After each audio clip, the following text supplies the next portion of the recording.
Texas head coach Karen Aston. We ready for questions, Coach? Sure. Make an opening statement? Sure. Okay. Totally up to you. Go ahead and make an opening statement. Yeah, just excited to be here. Our first trip to Oregon, and I think that our team is excited about not only being in the NCAA tournament, but a new challenge, being on the road for the first time in a few years. And I think that at this point, you're just kind of ready to play. We ended the Big 12 tournament on Sunday, and we've been practicing for a while, and I think they're excited about playing basketball again. Questions?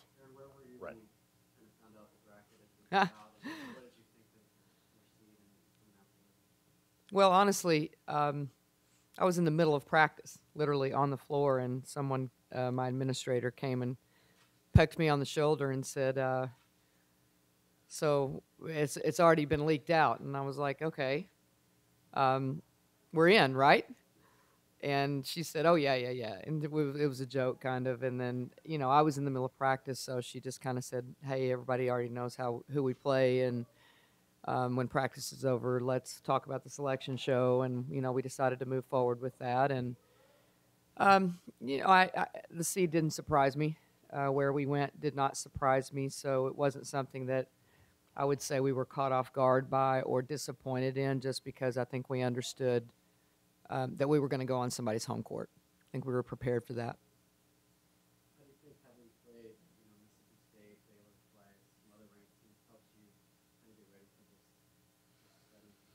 Well, I think playing in the Big 12 in general prepares you for tough road games.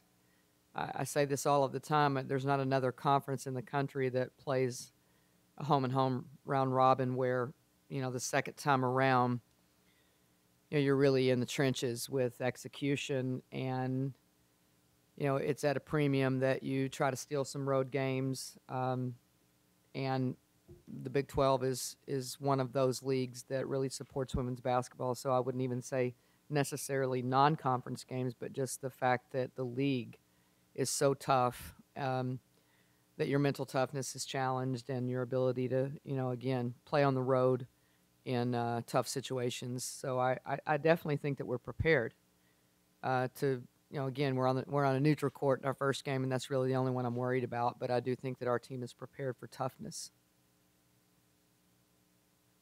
Sean. Excuse me?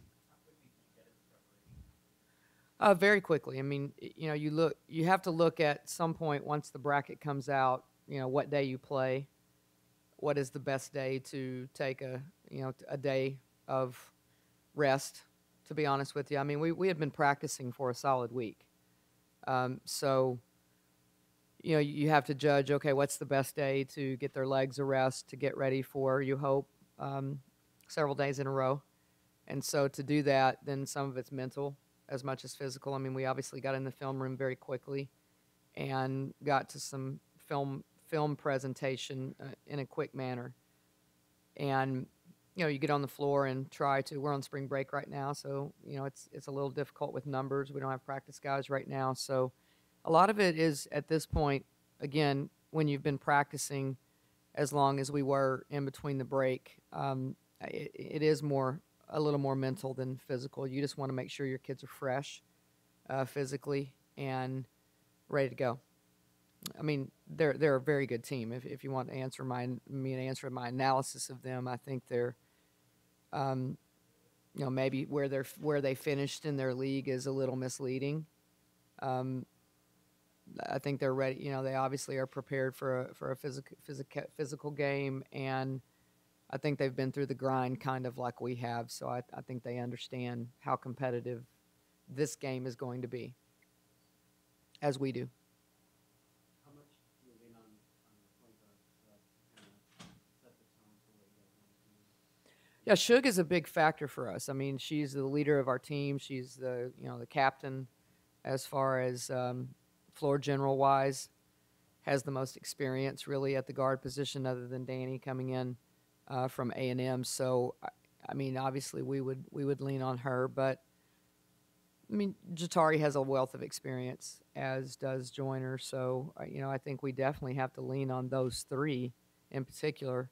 and then Danny's presence as far as being, you know, an experienced player. But it starts with Shug. There's no question about that. As do most teams start with their point guard. And I think you know, she's had a terrific year. She really has, and I think that she's found a balance in being a point guard.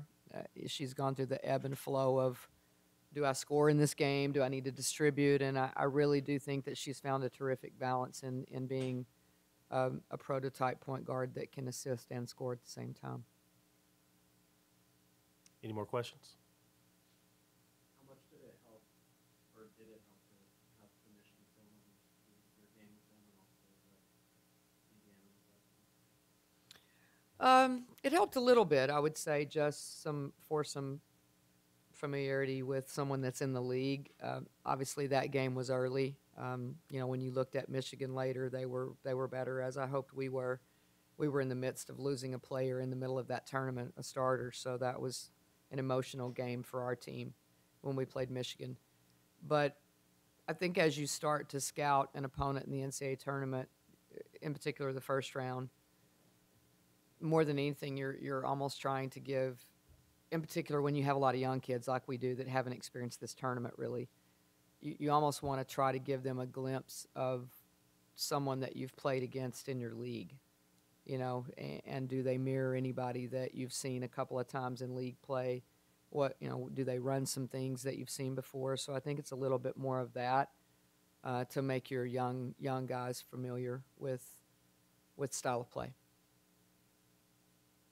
Any more questions? Thank you, Coach. Thank you. Good luck this week.